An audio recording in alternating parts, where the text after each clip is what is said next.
আসসালামু আলাইকুম। আশা করি সবাই ভালো আছেন এবং সুস্থ আছেন। আজকে প্রচলিত কিছু কথা আছে চাকরি পাওয়ার ক্ষেত্রে আমাদের মধ্যে বিদ্যমূল ধারণা গেঁথে রয়েছে, যেগুলোর কারণে অনেক সময় আমাদের মানসিক শক্তি ভেঙে যায়। সেইটা নিয়ে কিছু কথা বলবো। 5টি কারণ রয়েছে। সাধারণত আমাদের মধ্যে এই 5টি কারণ খুব বেশি কাজ করে। আমার সামান্যতম জ্ঞানের আলোকে সেই সব বিষয় নিয়ে কথা বলার চেষ্টা করব। ভালো লাগলে চ্যানেলটি সাবস্ক্রাইব করে দিবেন, পেজ থেকে দেখলে ফলো দিয়ে দিবেন। মূল কথায় আসি। প্রথম যে ধারণাটা আমাদের মধ্যে কাজ করে, মামা খালু টাকা পয়সা না থাকলে এই সময়ে চাকরি অসম্ভব বিষয়, এবং এইটা আমরা পরিবার পরিজন আত্মীয় স্বজনকে বলে বলে মুখস্থ করিয়ে দিয়েছি যে টাকা না থাকলে হবে না।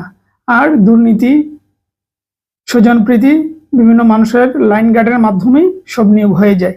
এই কথাগুলো পরিবারকে তো আমরা একেবারে খাইয়ে দিয়েছি, আর অন্যদেরকে তো বলি। আচ্ছা, এটা কি সত্য? আমার তো মনে হয় এটা সত্য না। কারণ হচ্ছে এটা এক ধরনের নিজের ব্যর্থতার আশ্রয় নেওয়া, একটা অজুহাত দাঁড় করিয়ে দেওয়া নিজের ব্যর্থতা ঢাকার জন্য। কেন বলছি?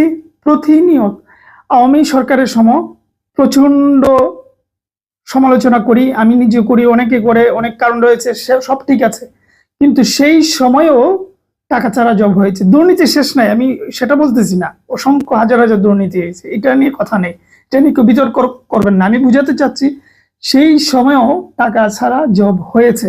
এত সমালোচনার সময়, সবচেয়ে বাজে সময় থাকা সত্ত্বেও প্রচুর আমার ভাই ব্রাদার, বড় ভাই, ছোট ভাই, অনেকের জব হয়েছে।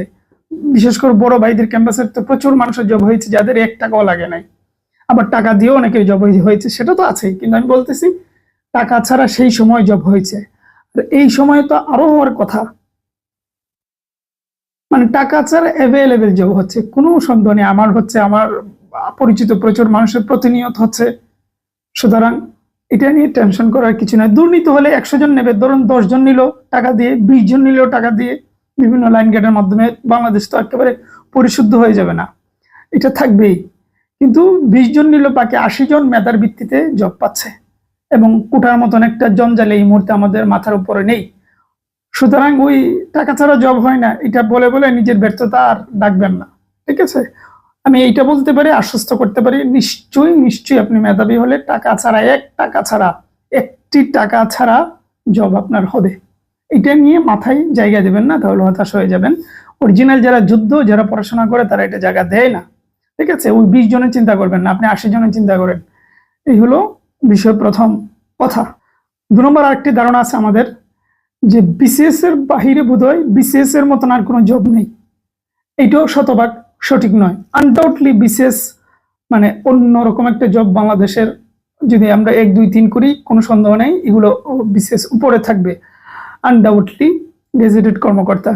কিন্তু এর বাহিরেও বিসিএস এর মতন জব আছে, অনেক ক্যাডার আছে যেগুলা ওই ক্যাডার থেকেও অন্য জবগুলো ভালো। অনেকে আছে ওই ক্যাডার ছেড়েও আসে, যেমন ফর এক্সাম্পল ধরুন বাংলাদেশ ব্যাংকের এডি, বহু ক্যাডার আছে ক্যাডার ছেড়ে এডিতে চলে আসে। কিছু ক্যাডারের কথা বলতেছি, সব ক্যাডার নয়। কিছু ক্যাডার আছে ওগুলো চেঞ্জ করে অনেকে আসে। কিছু ক্যাডার আছে ক্যাডার থেকে আপনার দুদকের এডির অনেক উপরে থাকবে। কিছু ক্যাডারের কথা বললাম। কিছু জব আছে যে ক্যাডার হয়তো উপরে, ঠিক আছে, কিন্তু মাঠ ফিল্ডে এসে কিছু জব আছে আপনি নন ক্যাডার হওয়া সত্ত্বেও ক্যাডারের মতন ফিল পাবেন, ক্যাডার থেকে ভালো থাকবেন, এরকম অসংখ্য জব রয়েছে। সুতরাং বিসিএসই সব, এই ধারণাটা ঠিক নয়, এটা মাথায় থেকে জেরে ফেলুন। 3 নম্বর হলো, আমরা যখন চাকরির প্রস্তুতি নিয়ে পরীক্ষা দিই, শুরুর 1-1.5 বছর 2 বছর না হলে হতাশ হয়ে যায়। এটা হওয়া খুব স্বাভাবিক, তবে চাকরি ম্যাক্সিমাম ক্ষেত্রে শেষের দিকের হয়। কারণ হচ্ছে শুরুর 1-1.5 বছরের অনেকেই আপনি প্রিলি এক্সপার্ট হয়ে যান, কিন্তু লিখিততে এক্সপার্ট সবাই হতে পারে না, ওই লিখিততে গিয়ে আটকে যায়, কিংবা ভাইভাতে গিয়ে আটকে যায়। তো ওই যে তার যে একটা স্কিলটা তৈরি হতে হতে হতে হতে 3-4 বছর চলে যায়, পরবর্তীতে এমন একটা জায়গায় সে দাঁড়িয়ে যায়, তখন আর ব্যর্থ হয় না, একাধিক জব হয়ে যায়, কারণ তার ওই স্কিলটা সে তৈরি করে ফেলছে। বিভিন্ন পথঘাট শিখে শিখে ঠেকে শিখে শিখে শিখে শিখে সে একটা পর্যায়ে চলে আসছে। সুতরাং শুরুর 1-1.5 বছর 2 বছর জব না হলে টেনশন করার কিছু না, আপনার হবে, লেগে থাকলে অবশ্যই হবে। স্কিলটা তৈরি একদিনে হয় না, ঠিক আছে? সুতরাং টেনশন করার কিছু নেই, শেষের দিকেই ম্যাক্সিমাম মানুষের জব হয়। 4 নাম্বার আরেকটা বেশি খেয়াল করবেন, যে অনেকে মনে করেন বেশি বেশি পড়তে হয়, 8-10 ঘন্টা 14 ঘন্টা পড়তে হয় তবেই চাকরি সম্ভব। হ্যাঁ, এটা আংশিক সত্য হতে পারে, প্রচুর পড়াশোনা করা লাগে, কারণ যেহেতু এখন প্রচুর প্রতিযোগিতা। কিন্তু শুধুমাত্র সময় ধরে 8-10 ঘন্টা 15 ঘন্টা পড়লে আপনি সফল হবেন, বিষয়টা এমন নয়। আপনি 4-5 ঘন্টা 6 ঘন্টা পরেও সফল হতে পারেন, কারণ আপনার পড়াশোনাটা হতে হবে রিচার্জেবল, গঠনমূলক, তথ্যমূলক। অযথা মুখস্থ করা যাবে না, জেনে বুঝে শুনে রিসার্চ করে কি পড়লে আসবে কি পড়লে আসবে না এগুলা যাচাই বাছাই করে বুঝে শুনে পড়বেন। সেই জন্য চাকরির ক্ষেত্রে বেশি পড়া জরুরি নয়, ঠিকঠাক পড়াশোনা করা জরুরি। এটা কিভাবে বুঝবেন, অনেক কারণ আছে, এগুলো নিয়ে প্রচুর ভিডিও আছে, ঠিক আছে, এটা অন্য ভিডিও দেখবেন। কিন্তু মধ্য কথা ঠিকঠাক ভাবে পড়তে হবে, বেশি পড়াটা জরুরি নয়। আরেকটা বিষয় আপনাদেরকে বলি, অনেকে হতাশ হয়ে যান যে সরকারি সব চাকরির বেতন ভাতা একই রকম, সুবিধা একই রকম। অনেকে মনে করেন, বা ধরুন কেউ পরিচিত কেউ হয়তো জব করেছে, কিংবা আপনার বাবা কোনো জব করেছে, ওই রকম সুবিধা পায় নাই, সারা জীবন দেখে এসেছেন শুনে এসেছেন, আপনি হতাশ হয়ে যান যে এই চাকরি করে কি করব। না, সরকারি বেতন ভাতা সব চাকরির একরকম হলেও বাস্তবে সুযোগ সুবিধা, পেশন, তারপর মানুষের রেসপেক্ট, এগুলো ভিন্ন।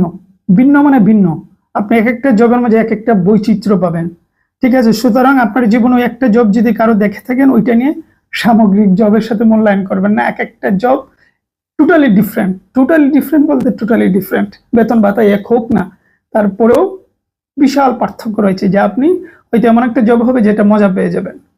সুতরাং ওই বাজে কিছু জিনিস মাথায় রাখবেন না। এগুলো খুবই কমন কিছু বিষয় আমাদের মধ্যে কাজ করে, আমার মনে হলো ওগুলো নিয়ে কথা বললাম। ওগুলো মাথায় জেরে দিয়ে পড়াশোনা করেন, ইনশাল্লাহ জব সবার আগে দরকার। ভালো থাকবেন, সুস্থ থাকবেন।